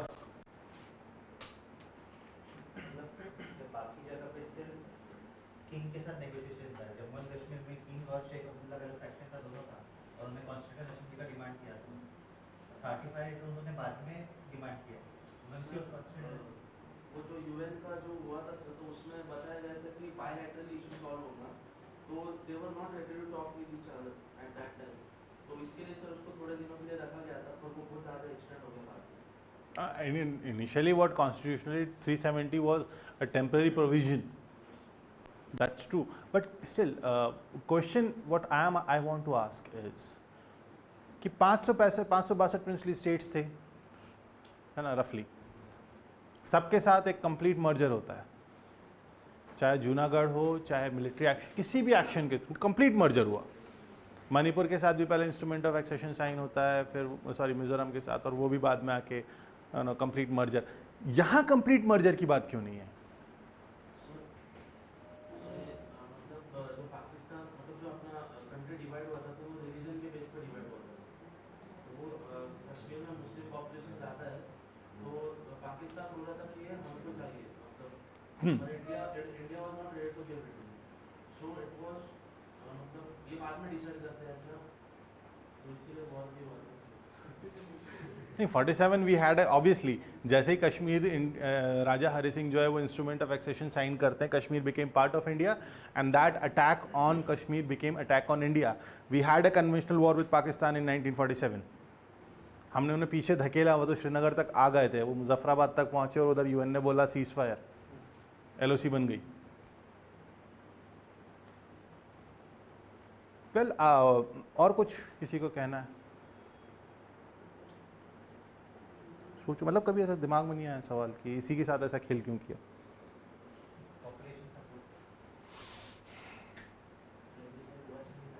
अब प्लेबिसाइड तो होगा भी नहीं। नहीं, बाकी जगह पे लोगों को आना था इंडिया में, कश्मीर में केस तो नहीं था, divided.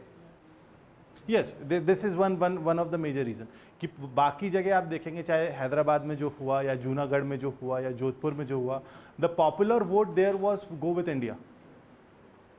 Here that was not in case with Kashmir, they wanted to remain independent, इसलिए वो आज़ादी आज़ादी चीखते हैं।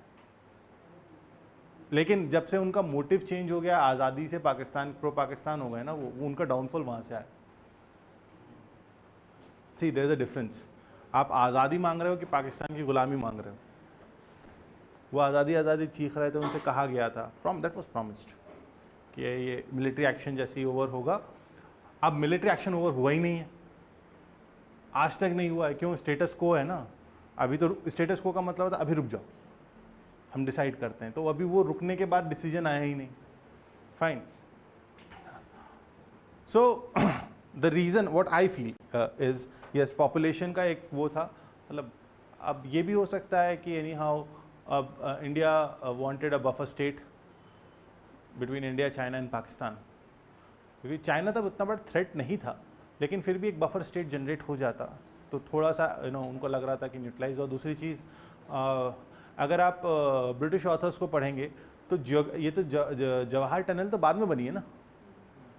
पहले उनका जो लिंकअप था कश्मीर से, जितना कश्मीरी प्रोड्यूस जो एक्सपोर्ट होता था आज़ादी से पहले, वो कराची पोर्ट से होता था।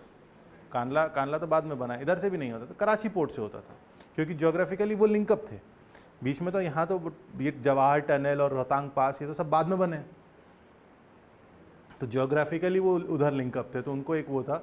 लेकिन अब what could be the political, मतलब उस वक्त उन पॉलिटिकल लीडर्स के जहन में क्या आया था, we don't know. But even after that Kashmir was given a special status under article 370 of Indian constitution. Fine. And actually आप अगर देखेंगे कि ये रज़ाकार, ये ऑपरेशन पोलो रज़ाकार जब एक्टिव होते हैं 1948 में, जब उधर वॉर चल रहा होता, तो उन्हें क्या लगता है कि everyone is involve in Kashmir, हम यहाँ पे अपराइजिंग करके अपने आप को इंडिपेंडेंट कर लें। ये इसीलिए दैट्स व्हाई आई सेड कि Hyderabad will come back, this is the same date. So Kashmir भी आ गया, स्टेटस को हो गया, and with integration of Hyderabad the integration of country was almost complete. Intentions behind influencing Junagadh, Yeah. can't we term it as the diplomatic Actually, that was between the India and Pakistan? Because Junagadh was not feasible. Geographically it was not feasible. If you, Independent has mentioned in the book. this is just a moment. I'll come to you. This is the map. This is Junagadh. Geographically feasible ही नहीं था, ना तो geographically feasible था, ना demographically feasible था। क्यों? Majority population Hindu थी।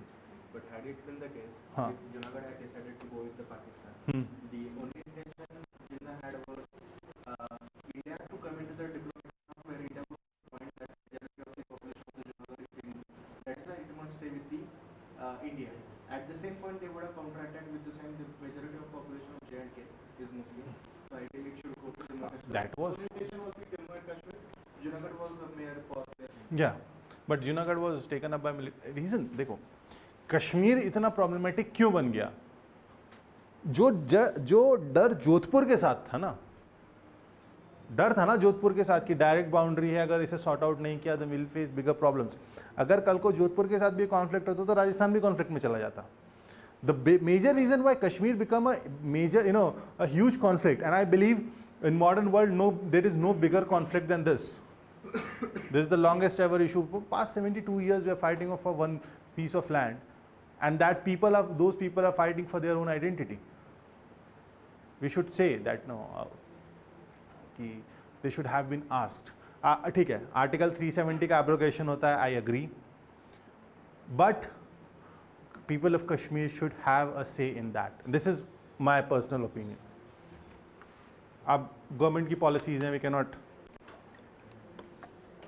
So with this integration of, अब हुआ क्या कि अब ये नई स्टेट, तो ये नए 562 550 नए स्टेट्स तो आ गए, प्रिंसली स्टेट्स आ गए, लेकिन अब हम 550 नए स्टेट्स तो नहीं बना सकते थे ना।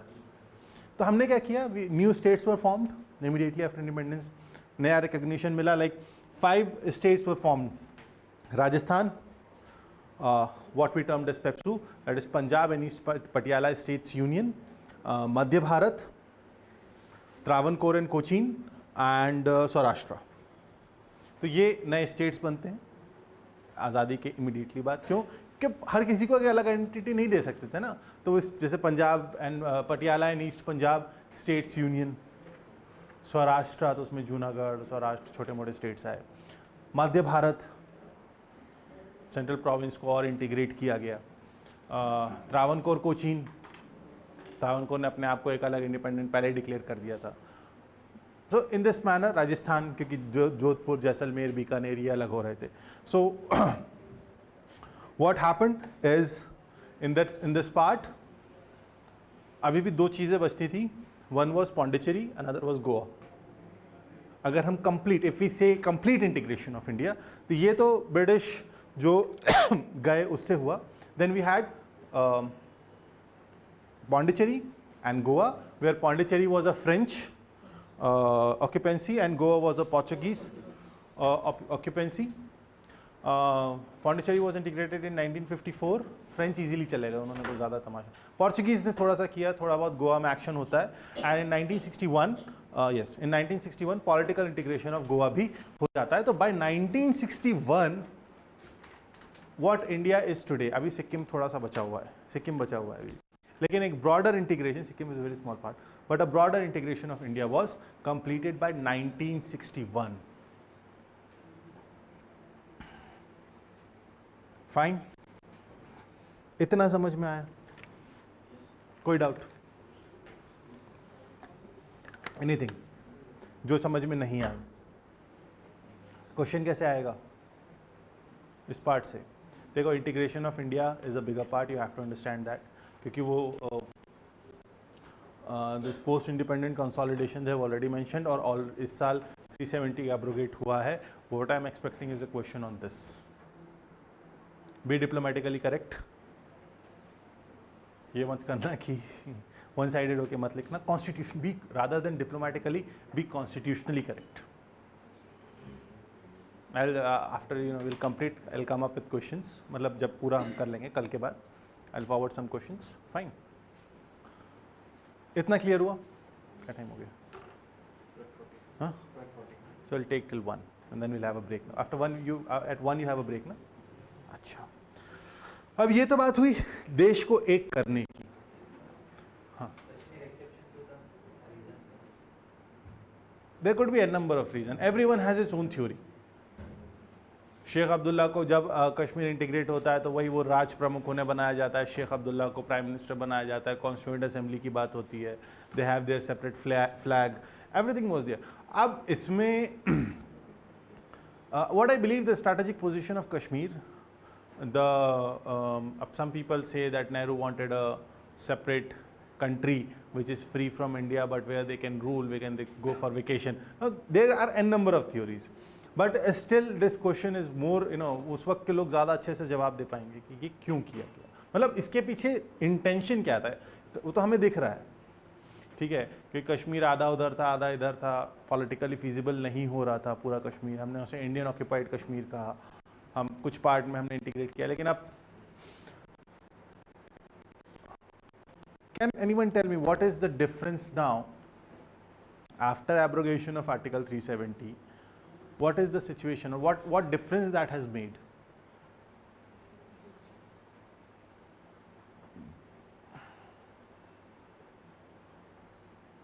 आर्टिकल 370 ने क्या किया? नहीं, मैं पूछ रहा, मैं तो सबसे पूछ रहा हूँ, ऐसा क्या हो, क्या आर्टिकल 370 से पहले, हाँ किसका?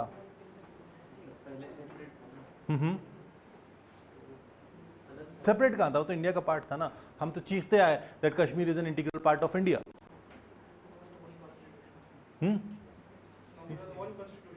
They were under Indian constitution. Symbolic gesture और सेकंड क्या पार्ट होता है कि जो भी पंचायत राज है, इलेक्शन भी जो भी होगा, जो हमारे पास गवर्नमेंट की स्कीम्स है, राइट, लाइक टेलीकम्युनिकेशन, उनको तो वो फैसिलिटीज नहीं मिल रही है, तो most of the government schemes we are going to implement there, and definitely this will change the face of the valid part and the feelings of the people also. okay. Yeah, what I'm not asking what it will do. I'm asking what is the difference now. Yes, you're correct. Now that symbolic gesture is over. We can talk about the Indian Constitution 1949 is applicable throughout the country in a uniform manner. Yes. Social integration. Social integration. No. Cultural integration इसलिए नहीं, India का एक कोई culture है ही नहीं. Punjabis have a different culture, Tamils have a different culture. You cannot integrate them on one line. Kashmiris, they have the right now. They have the right to preserve their culture. Assimilation of what? Cultural assimilation. It was there. No? Cultural is not a big part. Or kuch more. See, this is more of a constitutional and a political. Anything else?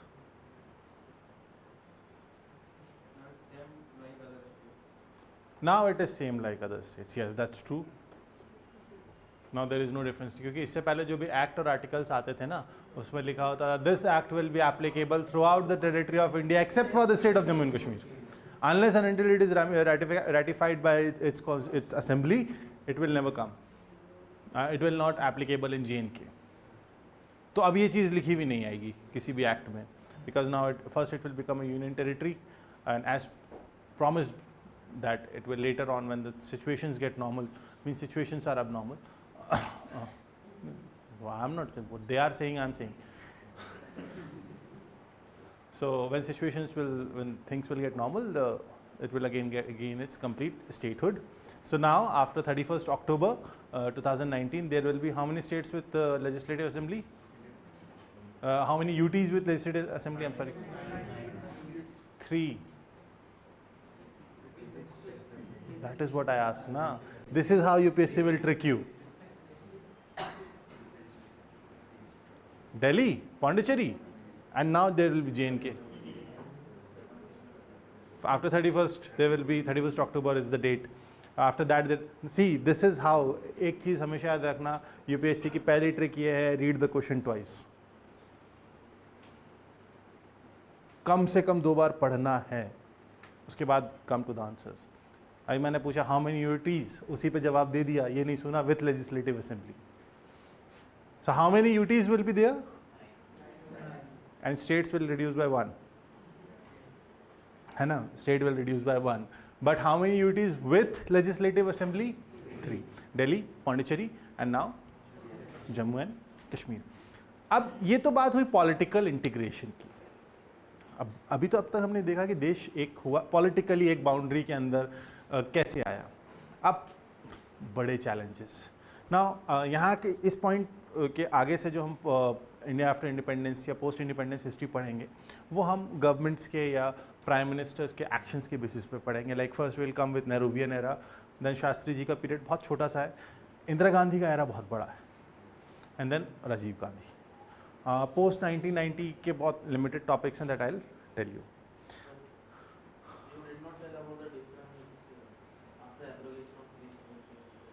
इसको ऐसे समझो that consider there is a robotic, there is a robot, there was a hand which was attached to that robot. 370 से पहले वो hand calibrated नहीं था, अब वो कैलिब्रेशन हो गया. Means now that one country one constitution और one country one law is now actually in real terms. पहले भी था, ऐसा नहीं है. ऐसा नहीं है कि जम्मू कश्मीर की असेंबली कुछ बनाती थी तो इट वाज एक्स्ट्रा कॉन्स्टिट्यूशनल, नहीं. लेकिन वो what you said, it was a symbolic gesture. Now a whole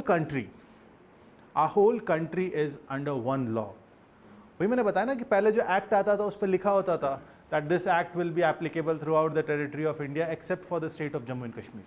अब ऐसा कुछ नहीं होगा, ऐसा कुछ भी नहीं होगा. नहीं हटाया ना. एक्चुअली अब से पहले क्या होता था ना, article 370 was use to interpret different parts of constitution for Jammu and Kashmir.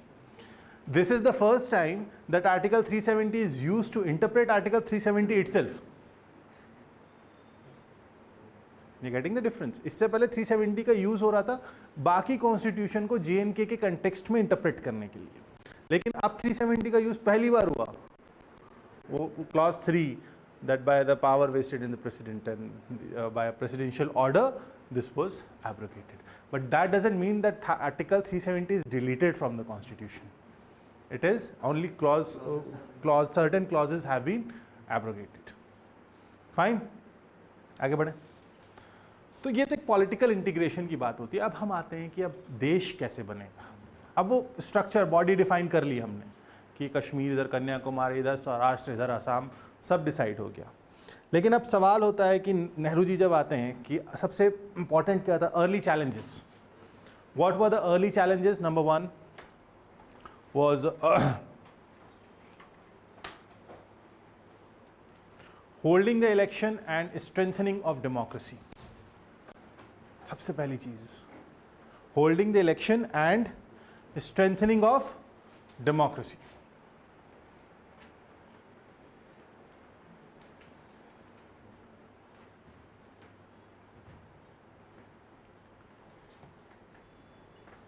Anyone remembers Nehru report 1929? क्या था उसमें, कुछ कोई बताएगा? यूनिवर्सल एडल्ट फ्रेंचाइज की बात हुई थी, फंडामेंटल राइट्स की बात हुई थी, है ना। 1931 का अगर आप कराची सेशन देखें तो उसमें इकोनॉमिक लिबरलाइजेशन की बात सरदार पटेल ने की थी। अब पूरी दुनिया जो है ना वो इंडिया की तरफ देख रही थी, क्योंकि decolonisation was bound to happen. That was the clause which was mentioned in UN charter. Decolonisation of world एक वो था। और 1945 में सेकेंड वर्ल्ड वॉर के बाद Britain was not in a condition that it could sustain such a huge colony like India, क्योंकि already वो American डेब्ट में बहुत ज़्यादा था। सबसे पहले जब हम कॉन्स्टिट्यूशन अडॉप्ट करने के बाद सबसे बड़ा चैलेंज था इलेक्शन कंडक्ट कराना, और इलेक्शन वो भी क्योंकि हमने यूनिवर्सल एडल्ट फ्रेंचाइज की बात की थी। हमने क्या किया था? यूनिवर्सल एडल्ट फ्रेंचाइज की बात की थी। फाइन, अब ये जो यूनिवर्सल एडल्ट फ्रेंचाइज है इसको ज़मीन पे लेके आना था। 1951-52 में इलेक्शंस होते हैं एंड चैलेंज वाज एक ऐसी पॉपुलेशन, 35 करोड़ के आसपास भारत की जनसंख्या थी उस दौर में, जिसमें 70 to 75% लोग इलिटरेट थे, उनसे इलेक्शन करवाना, that too on the basis of universal adult franchise. Remember at that point of time the voting age was 21, तब 21 ईयर्स थी। But fortunately elections were conducted smoothly. 40% of the women casted their vote and that was huge. 1951 में अगर 40% महिलाएं अगर अपने vote को डाल रही थी, वोट का प्रयोग कर रही थी, तो एक बहुत बड़ा अचीवमेंट था, क्योंकि हम तब भी एक कास्ट रिडन, एक पैट्रियार्कल सोसाइटी थे, जहां औरत का बाहर निकलना अपने आप में एक बहुत बड़ा टैबू था उस दौर में। अगर so the first challenge that Nehru easily carried on, because it was the responsibility of the interim government to conduct the elections. Elections were smoothly conducted and the first parliament or the first Lok Sabha was constituted. The first Lok Sabha was constituted. अब लोक सभा तो बन गई, election भी हो गए, सब कुछ हो गया। Second challenge was institution building. Second challenge was institution building. Now, what do you mean by institution building?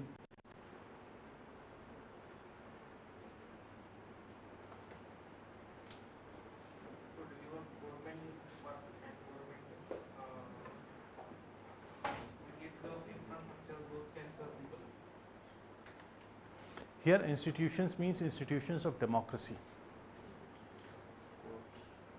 पहली चीज देखो, इलेक्शन से क्या हुआ? इलेक्शन जब सबने वोट दिया, when universal adult franchise was implemented and it was practiced by the people, the first thing first, people said that yes, now we are independent in real terms because we have a say in our government.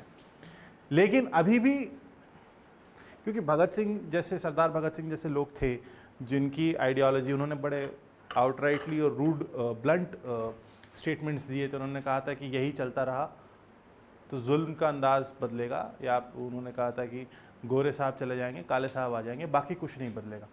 क्योंकि लोगों को एक डर ये भी था, because the way Congress and Gandhi ji they were all negotiating with Britishers, उनको लग रहा था कि they are trying on their own terms. So पहली चीज़ थी कि इलेक्शन के ज़रिए लोगों के अंदर एक ट्रस्ट डेवलप करना। दूसरा, लोगों को एहसास दिलाना कि नहीं, दिस डेमोक्रेसी और what ever said in the preamble is in real terms, ये प्रैक्टिकली एप्लीकेबल है। और उसके लिए इंस्टीट्यूशन बिल्डिंग मीन्स जो इंस्टीट्यूशंस ऑफ डेमोक्रेसी हैं, चाहे वो जुडिशरी हो, चाहे वो मीडिया हो, पार्लियामेंट हो या एग्जीक्यूटिव हो, कुछ भी हो, उनको एक ऐसा स्टेटस देना कि लोग, आम जनता उन पे भरोसा कर सके। That's why for that judiciary was completely kept independent, media was completely kept independent, rather not only kept independent, government tried, Nehruvian ideology tried to nurture them. They not only maintained but they nurtured the independence of court, the independence of media at that point of time. तो लोग जब court और media independently काम करता है, what is the role of media?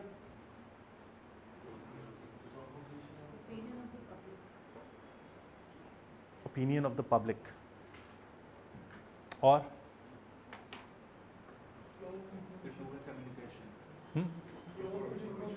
flow of information, two-way communication. Duplex information. Yes. Mediator between government and people. Yes. Most important is media or press is a connecting link between government and the people. It tells us what is the policy of the government, and it tells government about the policy, about the reaction of the people on the policy. For example, just take one example, petrol या fuel prices बढ़ गए, ये paper में एक दिन आया, तो ये क्या बता रहा है? गवर्नमेंट पॉलिसी बता रहा है। लेकिन बढ़े हुए फ्यूल प्राइसेस के विरोध में प्रदर्शन, ये भी तो न्यूज़ में आया ना, लेकिन वो टेक्निकली न्यूज़ आपके लिए नहीं होती है, वो न्यूज़ होती है गवर्नमेंट के लिए कि ये रिएक्शन है पीपल का आपकी नीतियों पर। बहुत सिंपल एग्जाम्पल। लेकिन जब इन डेमोक्रेसी हम कहते हैं मीडिया और press is the fourth pillar, and when they are the fourth pillar, their independence should be maintained. Unfortunately, we are facing, or we are seeing an era of paid media. I'm sorry to say this, but that's true. India is a republic.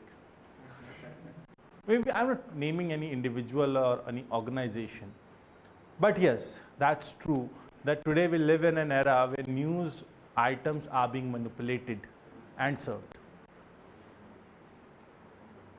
अभी आप देख लीजिए, वो मतलब अभी चंद्रयान को लेके कितना कुछ अभी कहा जाए, मतलब एक लोगों के दिमाग में बैठा दिया कि वो फेल हो गया।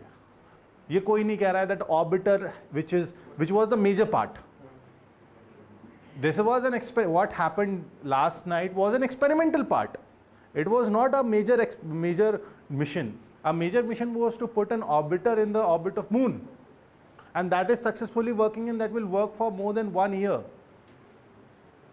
This was the experimental part, and we missed by just a hairline margin. Because आप यहाँ से मून का डिस्टेंस देखें और 2.1 किलोमीटर्स, मतलब it's okay. We should be proud of our scientists. We should give them their due acknowledgement. लेकिन ये क्यों नहीं डिस्कस कर रहा है? ये एक्सपेरिमेंट था, experiments are bound to fail, होता है। ये नहीं दिखाएंगे कि हम पहली बार जहाँ पहुँच गए अमेरिका, तो पहली बार में वहाँ तक भी नहीं पहुँचा था। Their rocket could not took off for the first time when the impactor was.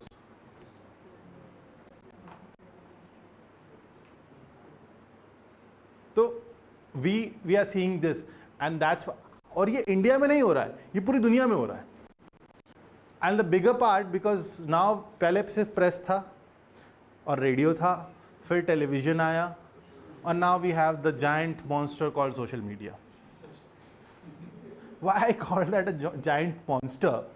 Because इतनी स्पीड से न्यूज़ प्रोपगेट होती है, and that too without verification. जैसे आप कई बार न्यूज़ चैनल्स में देखेंगे, अगर वो कोई न्यूज़ आइटम रिपोर्ट करते हैं जो कंट्रोवर्शियल होता है, वो कहते हैं कि we did not verify this and we are not responsible for its authenticity. They take their claim. Social media में ऐसा कुछ भी नहीं है। इसीलिए धीरे धीरे एक आम रेशनल पढ़े लिखे हिंदुस्तानी का भरोसा मीडिया पे से या प्रेस पे से कम होता जा रहा है। This is a common balance. कम हो रहा है। मतलब वो कोई चैनल कुछ दिखाएगा, बोले यार दूसरे से वेरीफाई कर लो, सब कर रहे हैं, मैं भी करता हूँ। वो एक चैनल कुछ कहता है, मैं बोलता नहीं अभी रुक जाओ, will verify this if it is coming from 2-3 parts. लेकिन ये एक ऐसी कंट्री में जो अभी it's a new born country, वहाँ पे अगर इंडिपेंडेंस ऑफ जुडिशरी और independence of media was maintained, it was nurtured, parliamentary system में भी लोगों का भरोसा बनाने के लिए, and that was the time period when opposition was respected. Dr. Ambedkar was never part of Indian National Congress, but he was the part of cabinet. He was the part of Constituent Assembly, ना, drafting committee में थे। श्यामा प्रसाद मुखर्जी वो भी थे, वो कांग्रेस का हिस्सा नहीं थे, लेकिन क्यों? क्योंकि लोगों के वहां पॉलिटिकल इंटरेस्ट नहीं था नेहरू के अंदर, वहां नेशनल इंटरेस्ट था कि लोगों, हमें एक नेशनल गवर्नमेंट बनानी है जो देश के हर हिस्से को, हर समाज के हर तबके को रिप्रेजेंट करे। You have to make that. That's why the opposition was respected, and they were given their due weightage also in parliamentary system। तो लोगों को क्या लगा कि नहीं, ये अब ये पॉलिटिकल इंटरेस्ट पे काम नहीं कर रहे हैं। लोगों के अंदर तो ये ट्रस्ट डेवलप करना था ना, that they are not working in political interest, they are working in national interest। Opposition का कोई मतलब ही नहीं था। We all are one, we all are elected representative, parliament should work as one unit rather than the government or the opposition, because they wanted कि ये एक and the biggest thing, that army was insulated from civil and political administration। army was kept away।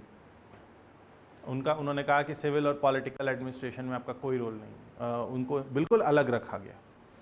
They were given their due freedom। That was what।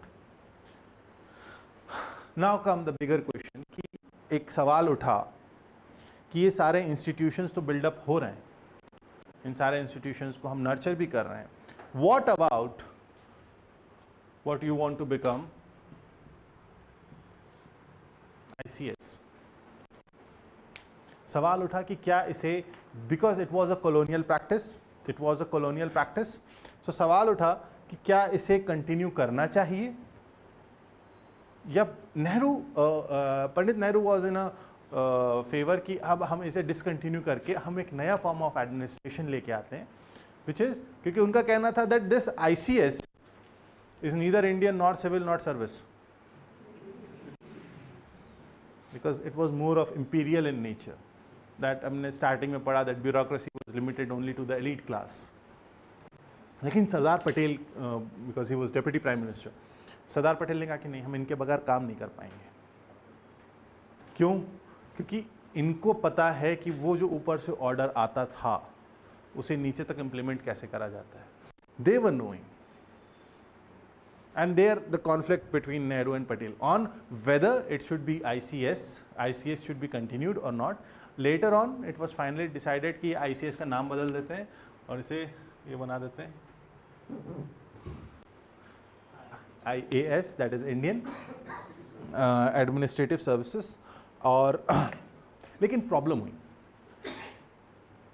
Indian administrative service तो बना, लेकिन कहीं ना कहीं starting phase में as a country और as a governing system we fail to put that character into that services, we fail to put that character of service, because उनका mindset क्या था, लाट साहब का माइंडसेट क्या था, that we are here to rule.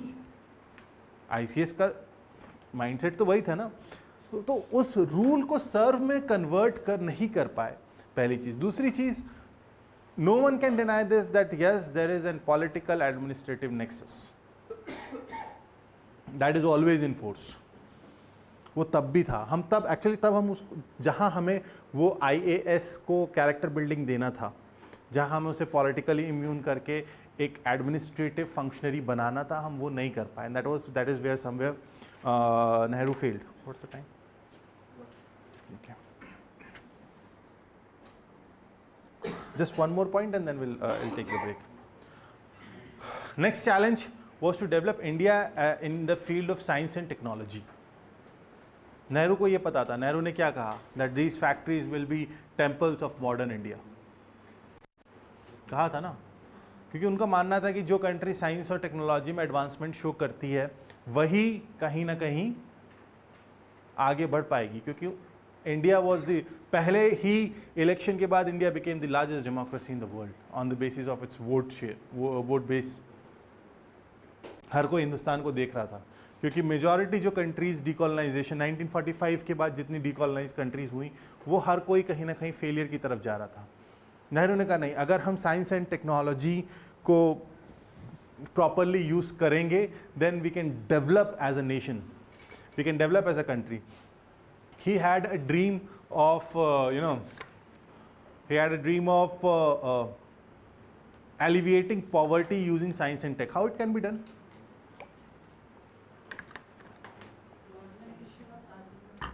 Modernization of? Yes. Or? So mass production can lead to cost consumption. My question is how, if question comes in UPSC, for example, or in any part, that how science and tech can be used as a mean of poverty alleviation.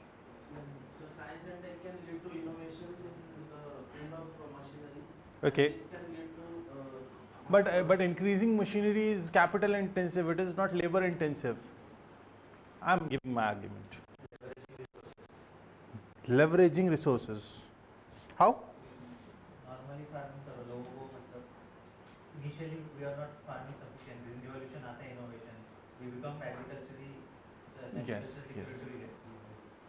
आज के context में अगर बात करें तो how science and technology is being used in poverty alleviation. ये जो e-governance है बहुत सिंपल एग्जांपल कहें तो डीबीटी, डायरेक्ट बेनिफिट ट्रांसफ़र. ये क्या है? साइंस एंड टेक ही तो है, जहां हम जो एक इंस्टीट्यूशनल लीकेजेस थे, जो इंस्टीट्यूशनल लूपहोल्स थे, उनको हम ओवरकम करते हैं. So Nehru was very much clear कि हम जब तक साइंस एंड टेक को डेवलप नहीं करेंगे, हम एक जो हॉलिस्टिक डेवलपमेंट ऑफ कंट्री है, एक जो ओवरऑल डेवलपमेंट ऑफ कंट्री है, उसको कैरी ऑन नहीं कर पाएंगे. That's why Indian council of scientific research के चेयरमैन वो खुद थे.